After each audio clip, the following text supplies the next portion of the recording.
കടയാടീസ്. ഇപ്പം ഞാൻ എൻ്റെ ഇടവകയിലെ തിരുനാളിന് നോട്ടീസ് ആയതുകൊണ്ട് ഞാൻ എൻ്റെ വാട്സപ്പ് സ്റ്റാറ്റസിൽ നോട്ടീസ് ഇട്ടു. അപ്പോൾ ഞാനിരുന്ന പഴയ ഇടവക ചേർപ്പങ്കൽ, അതുപോലെ പെരിങ്ങളം പോലെയുള്ള സ്ഥലങ്ങളിൽ എന്നോട് ചോദിച്ചു, അച്ചോ ഈ കടയാടീസ് എന്ന് പറയുന്നത് അച്ഛൻ്റെ ഇടവകയിലെ വലിയൊരു ഫാമിലിയാണോ? അതായത് മാഞ്ഞൂരാൻ, കൊണ്ടോടി എന്നൊക്കെ കേട്ടിട്ടുണ്ടോ? കൊണ്ടോടി എന്ന് പറഞ്ഞാൽ കോട്ടയത്ത് വലിയൊരു ഫാമിലിയാണ്. കൊണ്ടോടി ട്രാവൽസ്, കൊണ്ടോടി എയർക്രാഫ്റ്റ് എന്നൊക്കെ കേട്ടിട്ടുണ്ടോ? നിങ്ങൾ ഒരുപക്ഷെ കേട്ടിട്ടുണ്ടായിരിക്കും. അതുപോലെ മാഞ്ഞൂരാൻ എന്ന് പറഞ്ഞ എറണാകുളത്ത് വലിയൊരു ഫാമിലി, മാഞ്ഞൂരാൻ ഫാമിലി എന്ന് കല്യാണം ആലോചിച്ച് കഴിഞ്ഞാൽ അവനൊന്നും നോക്കണ്ടെന്ന, കാരണം അത്രയും വലിയൊരു ഫാമിലിയാണ്. ഇപ്പൊ ഒക്കെ നോക്കണം ചെറുതായിട്ട്. അപ്പോൾ അവരെന്നോട് ചോദിച്ചു, ഈ കടയാടി എന്ന് പറഞ്ഞാൽ അതൊരു ഫാമിലിയാണോ? അപ്പൊ ഞാൻ അല്പം ആലോചിച്ചിട്ട് പറഞ്ഞു, അതൊരു ഫാമിലിയാണ്. കടയാടീസ് എന്ന് പറഞ്ഞ ഒരു കുടുംബമാണ്. എങ്ങനെയാണ് കുടുംബമായത്? 15-18 വർഷങ്ങൾക്ക് മുമ്പ് ഈ ദേവാലയ പരിസരത്ത് കൂടി വൈദികരുടെ കൈപിടിച്ച് നടന്ന് കളിച്ച് ചിരിച്ച ഒരുമറ്റം ചെറുപ്പക്കാർ കൂടി ഉണ്ടാക്കിയ ഒരു കുടുംബമാണ് കടയാടീസ്. അതിനകത്ത് അകലങ്ങളിലായിട്ട് എന്നെയും ഉൾപ്പെടുത്തിയിട്ടുണ്ട്. അകലങ്ങളിൽ നിർത്തിയേക്കാന്ന് എനിക്ക് തോന്നുന്നു. അതുകൊണ്ടാണ് ഈ വിശുദ്ധ ബലിയിൽ പ്രസംഗം പറയാനായിട്ട് ഞാൻ വന്നത്. അതെനിക്ക് അഭിമാനമാണ്. ഞാനിവിടെ വൈദികനായി പരിശീലനം നടന്നുകൊണ്ടിരുന്ന സെമിനാറിലായിരുന്നപ്പോൾ ഈ 10, 15, 18, 20 പേര് ഇവിടെ ഷട്ടിൽ കോർട്ടിലും അതുപോലെ വോളിബോളൊക്കെ കളിച്ച്, പ്രത്യേകിച്ച് ഇന്ന് ഭാഗ്യസ്മരണാർഹനായ നമ്മുടെ പ്രിയപ്പെട്ട വരിക്കമാക്കലച്ചന്റെ കാലത്തൊക്കെ ആ കുഞ്ഞുങ്ങൾ ദേവാലയത്തോട് ഇടപിരിഞ്ഞ് ജീവിച്ചവർ, അകമഴിഞ്ഞ് ജീവിച്ചവരാണ്.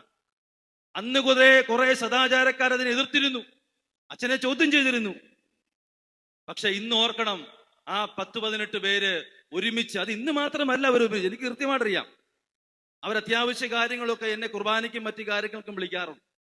അവരിന്നും ആ ശക്തിയായി ഒരുമയോടുകൂടി ഇന്നും ജീവിക്കുന്നത് കാണുമ്പോൾ നമ്മുടെ ദേവാലയ പരിസരങ്ങളിലേക്ക് കുഞ്ഞുങ്ങളെ കളിക്കാനും ചിരിക്കാനും ആടാനും പാടാനും വിടേണ്ടതിന്റെ ആവശ്യകത വിശുദ്ധ ഔസേപ്പ് തന്നെ നമുക്ക് പറഞ്ഞു തരികയാണ്. അങ്ങനെ ഒരുപറ്റം ചെറുപ്പക്കാര് സന്തോഷത്തോടു കൂടി അവരുടെ ജീവിതാഭിലാഷം എന്നോണം നടത്തുന്നതാണ് ഈ തിരുനാൾ. അതിൽ പങ്കെടുക്കുന്നതാണ് എനിക്കും നിങ്ങളെപ്പോലെ തന്നെ അതിയായ സന്തോഷമെന്ന് ഞാൻ പറഞ്ഞു. അവരോട് എനിക്ക് പറയാനുള്ളത്, ഈ തിരുനാൾ ആഘോഷം കൊണ്ട് മാത്രം നിങ്ങൾ അവസാനിപ്പിക്കരുത്. ഈ കൂട്ടായ്മ സഭയുടെ ശബ്ദമായിട്ട് മാറണം. അവിടെയാണ് പ്രശ്നം. പള്ളിക്കെതിരെ ആരെങ്കിലും കൈപൊക്കിയാൽ, വികാരിക്കെതിരെ ആരെങ്കിലും കൈപൊക്കിയാൽ, മറ്റു കാര്യങ്ങൾക്കെതിരെ ആരെങ്കിലും വിഘടിതമായ സ്വരം ഉയർത്തിയാൽ ശക്തമായ ശബ്ദമായി ഈ 19 പേരും മാറണം. അത് പറ്റണം. അവിടെയാണ് കൂട്ടായ്മകൾക്ക്, ക്രൈസ്തവ കൂട്ടായ്മകൾക്ക് പ്രസക്തിയുള്ളൂ. അല്ലാതെ ചുമ്മാ ഒരു പെരുന്നാൾ കൂടി കഴിക്കാൻ ആർക്കും. എന്റെ കയ്യിൽ പൈസ ഉണ്ടായിരുന്നെങ്കിൽ എനിക്കും ആഗ്രഹമുണ്ട് കാക്കൂരിടവകയിൽ ഒരു പെരുന്നാൾ നടത്താം. പക്ഷെ പൈസ ഇല്ല. എനിക്കും ആഗ്രഹമുണ്ട്, എന്തെങ്കിലും ഞാനൊന്ന് നടത്തണം എന്ന് വിചാരിച്ചുകൊണ്ടിരിക്കുന്നു. അപ്പൊ പൈസ ഉണ്ടെങ്കിൽ ആർക്കും പറ്റുന്ന ഒരു കാര്യമാണ് ഒരു തിരുനാൾ നടത്തുക. വലിയ കുഴപ്പമൊന്നും, വികാരിച്ചിന്റെ കുറച്ച് പൈസ കൊണ്ട് കൊടുത്തു കഴിഞ്ഞാൽ അച്ഛൻ നടത്തിക്കോളൂ, ഏത് വികാരിയാണെങ്കിലും നടത്തിക്കോളൂ. പക്ഷേ അതിൽ വരുന്ന, അവിടെയാണ് കൂട്ടായ്മകൾക്ക്, ക്രൈസ്തവ കൂട്ടായ്മകൾക്ക് പ്രസക്തിയുള്ളൂ. അല്ലാതെ ചുമ്മാ ഒരു പെരുന്നാൾ കൂടി കഴിക്കാൻ ആർക്കും. എന്റെ കയ്യിൽ പൈസ ഉണ്ടായിരുന്നെങ്കിൽ എനിക്കും ആഗ്രഹമുണ്ട് കാക്കൂരിടവകയിൽ ഒരു പെരുന്നാൾ നടത്താം. പക്ഷെ പൈസ ഇല്ല. എനിക്കും ആഗ്രഹമുണ്ട്, എന്തെങ്കിലും ഞാനൊന്ന് നടത്തണം എന്ന് വിചാരിച്ചുകൊണ്ടിരിക്കുന്നു.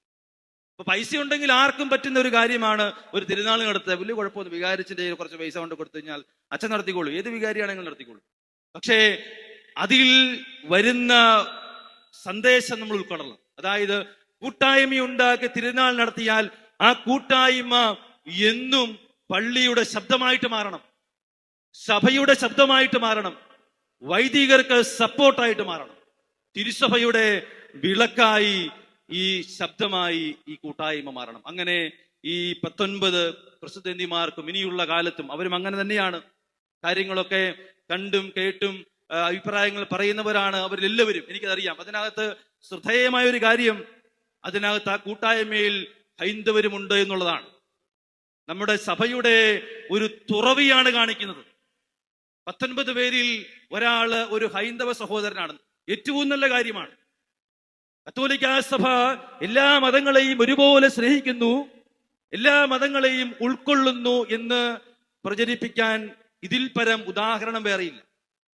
മതേതരത്വവും വർഗീയവാദവും ഒക്കെ പറഞ്ഞ് ആളുകൾ മനുഷ്യനെ കബളിപ്പിക്കുമ്പോൾ ഇത് നമ്മളുടെ ദേശത്ത് വലിയ ഒരു ഉദാഹരണമായിട്ട് മാറട്ടെ.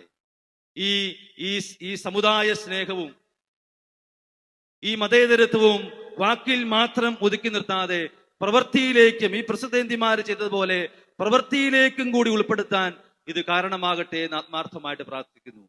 ഒരുപാട് സ്നേഹത്തോടെ പ്രാർത്ഥനയോടെ തിരുനാളിന്റെ മംഗളങ്ങൾ എല്ലാവർക്കും ആശംസിക്കുന്നു. പിതാവിന്റെയും പുത്രന്റെയും പരിശുദ്ധാത്മാവിന്റെയും നാമത്തിൽ ആമേൻ.